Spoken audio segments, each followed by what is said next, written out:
Hey, everybody. Welcome to another Fierce Fabulous Fridays. Today is Friday, September 26th, and I am Kelly Mallozzi, Vice President and Program Director of Girls Who Print. For those of you who may not have heard, we are now a global nonprofit. We have 501c3 status here in the United States, which means all support we get is fully tax deductible. And we are so excited about a lot of new and exciting events coming up, which I'm going to touch on in just a second. But I did want to give a shout out to Deborah Korn, our Executive Director, and Pat McGrew, our managing partner, who are both traveling the globe right now representing Girls Who Print in places like Barcelona and the UK and are probably on an airplane as we speak. Speaking of that, there is a World Printers Summit coming up on October 8th and 9th in Munich. And with the code GWP, you get 50% off the admission with that code. So if you're in the Munich area next month and you want to head to that show, make sure you use that code to get 50% off of your admission, and that is a future of newspaper production. So very exciting. We also have, another Fierce Fabulous Friday coming up on Halloween. It is the theme Wicked Women Rule the World, and there may be costumes involved. I'm not promising anything, but I am really excited about that one, as well as Girls Who Print Day, which is a free online event that happens from 10 to 3. There will be tons of programming. This is when we give out the coveted Girly Award. This is when we give out the Rising Star Award and the Ally Award. That is happening on November 13th from 10 to 3. And the theme is Fempire. So we're very excited about that one as well. Another event that's coming up October 3rd in Massachusetts, the Printing Industries of New England is having their annual Women in Print Luncheon at the Painted Borough. That's happening at 11:30 Eastern. And if you're in that region, you can go to pine.org to sign up for that. So I think that is all of the announcements that I have for now. And today I'm going to go ahead and share my screen and bring up what we're going to be talking about today, which is 5 ways that women take the lead. It is called Power Moves. So I'm going to just say that it is very possible that there isn't going to be anything entirely new that you're going to hear here, but I really want you to think about how this applies to your career and your life, because this really is about leadership. Just today on LinkedIn, there was an article about how fewer people want to go into management today. And I think that's a really, really important thing to think about and explore in your own life. Because one of the statistics that we talk about all the time here on Girls Who Print is the fact that we make up over 50% of the workforce and only 30% of the leadership positions. And one of the main cited reasons that people are saying they don't want to go into management is because it looks too stressful. And because there's been so much flattening in organizations, it looks like middle managers are the ones that are wildly stressed out. So we all have a role to play in this, in setting boundaries and thinking about how our careers are going to go. So those are just things that I really want us to think about here. So the frame of this conversation, and you will have to forgive me because I am personing the chat as well as running this. So I am going to be letting people in as they get here. But do know that this is being recorded and transcribed. So you may be listening to this later, or you may be looking for this information, and the recording will be made available to everyone because this is a free event and all are welcome. So I think the way to frame this is in terms of how we approach career and how we approach our growth is to think about it as intentional versus reactionary, right? I will tell you that my entire career, I was a very reactionary person. I wanted to get a job, I would apply for jobs and go for it. I wasn't thinking about specific skills that I needed. I wasn't thinking about a specific goal about what the horizon looked like, right? I was just kind of going along with the flow. And many others of you may identify with that.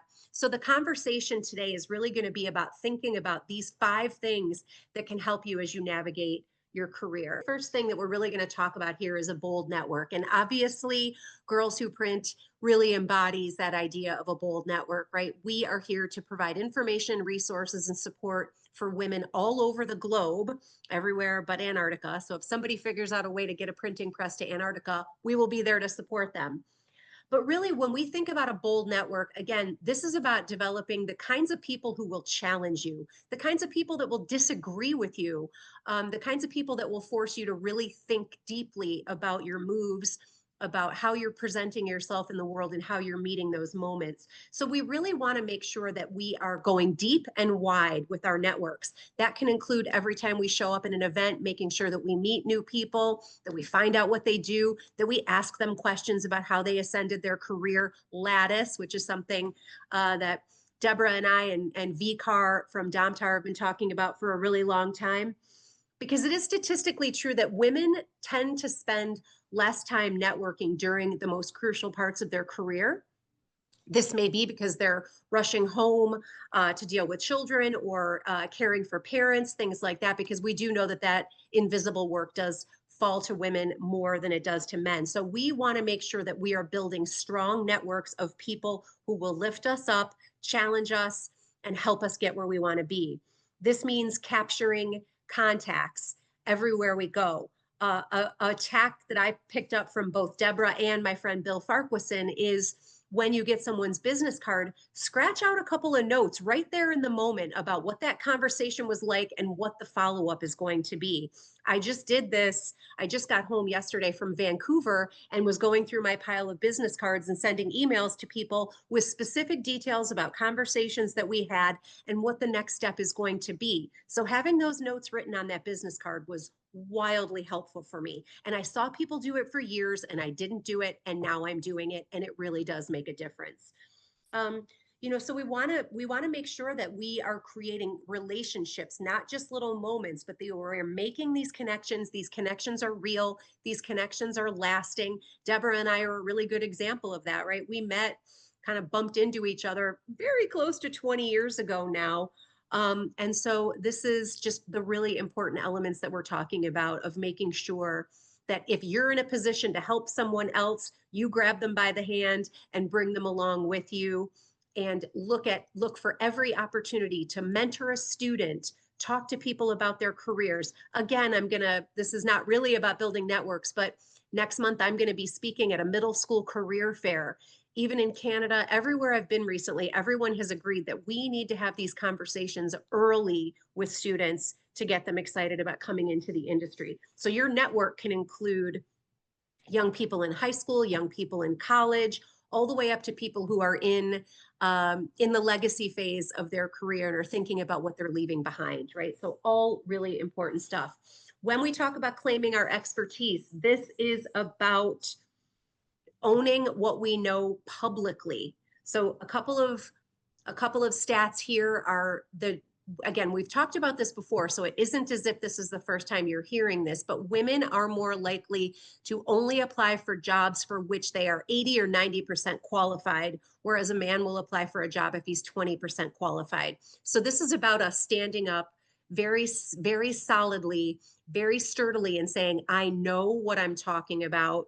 I know this subject matter. I am a subject matter expert.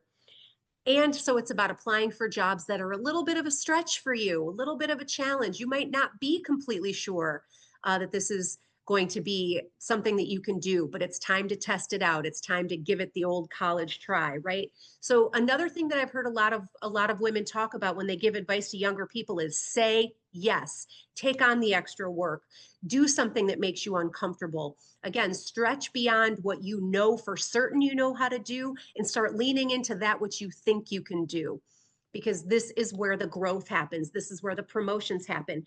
But a really, really important element of this, my friends, is that no one is coming, right? If you're a fan of the show Working Moms, there's a very famous scene where one of the characters, Catherine, turns to her partner and says, no one's coming.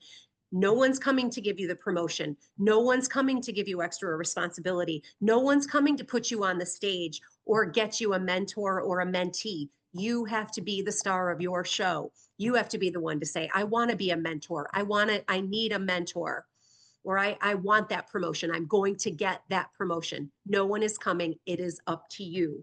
So we're going to own our skills publicly too, right? Subject matter expertise, thought leadership is done in public. It might look like blogging. It might look like getting up on a stage and talking about something. It might be reaching out to one of the many amazing organizations and affiliations that are here to support the graphic arts and offering to write a blog for them or offering to appear at one of their events. Go to those luncheons, go to those meetings, go to those shows, go to those events. Be in the room where it happens.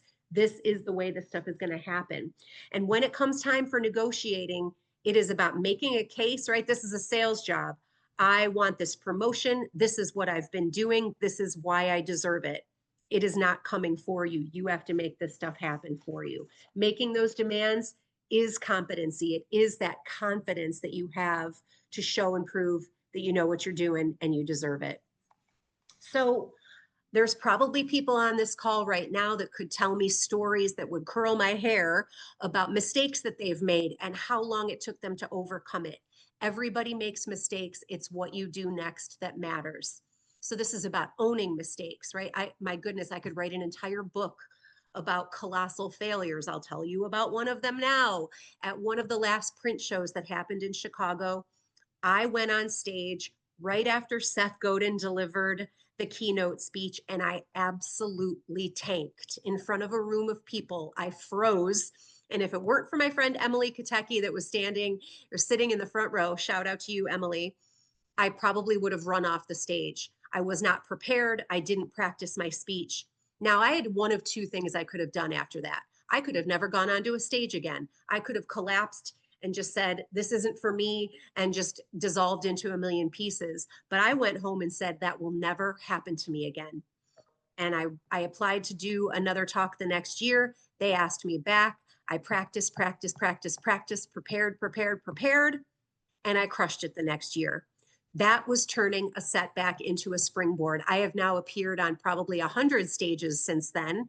I have now confidently said that when I go up onto a stage, I am always prepared. And I think about every single presentation as giving a TED Talk quality performance. And every single one of you that's here with me live or watches this later is capable of that with enough preparation and the correct mindset.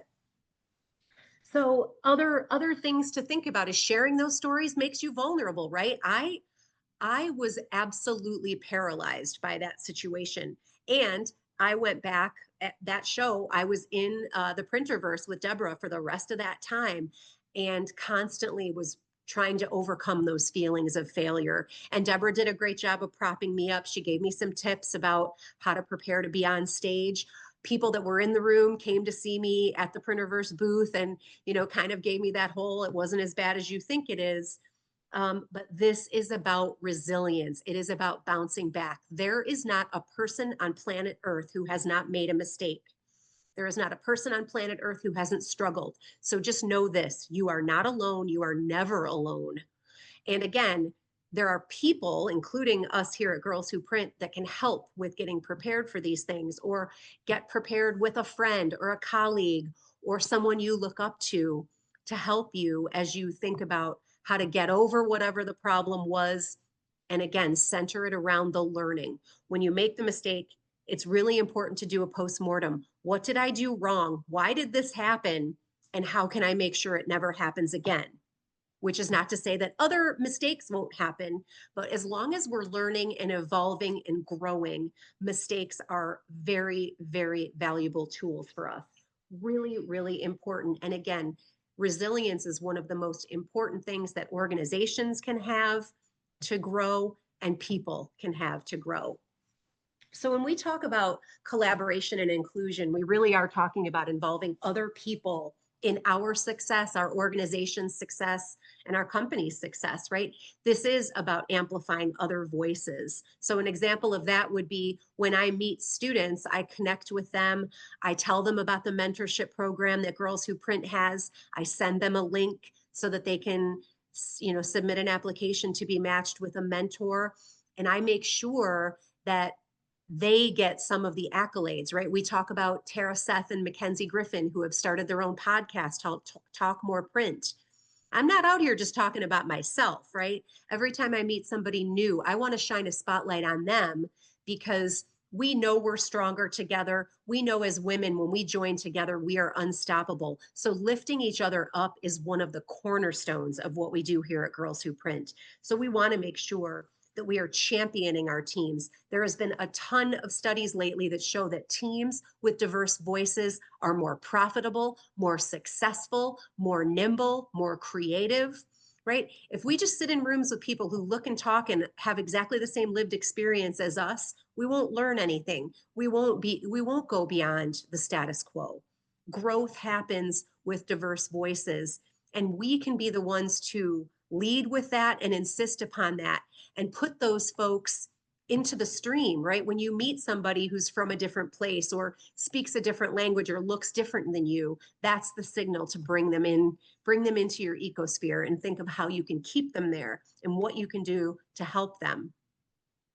Another word here that I want you to really think about, I've talked about this before, but in case you haven't heard this before, there is something called the Scully effect. Dana Scully was a character in a show called The X-Files, probably back in like the 90s. There is an actual sociological effect called the Scully effect, which means when women saw a strong, smart person doing investigative work, law enforcement work, those careers grew for women. They saw a woman do it and they knew they could do it. You are that for people watching you.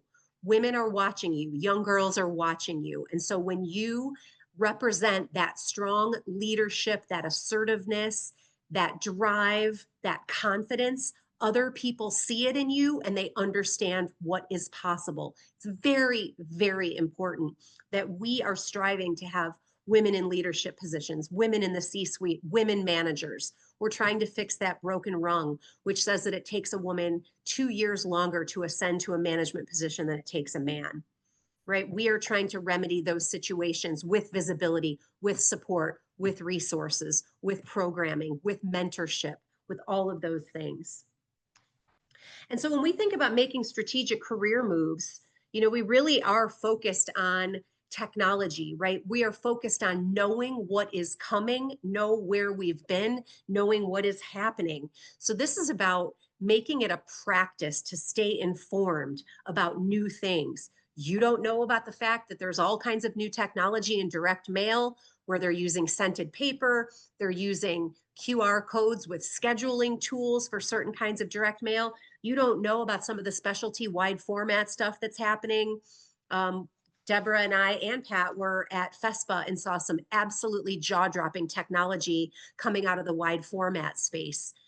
You want to be the one to bring that to your community, to your customers, to your prospects, to your coworkers. This is part of that, is being informed about what is happening. There's a lot of stuff happening with tech-enabled different offerings, right? I am going to tell you right here, right now, I am very, very uncomfortable with 3D printing. That is something I need to lean into. And in a world where even at my age, I am trying to become more self-sufficient, how do I has become probably the leading thing that I use on Google to try to solve my own problems, learn things I need to learn so that I can grow myself. I will never stop learning. I will never stop growing. The name of the game here too is upskilling, right? One of my best friends knew that she wanted to become a chief executive officer of a nonprofit, and she very intentionally went out into the job market to acquire skills that she knew she was going to need one by one, like she was knocking them down, right? She knew she needed to understand budgets.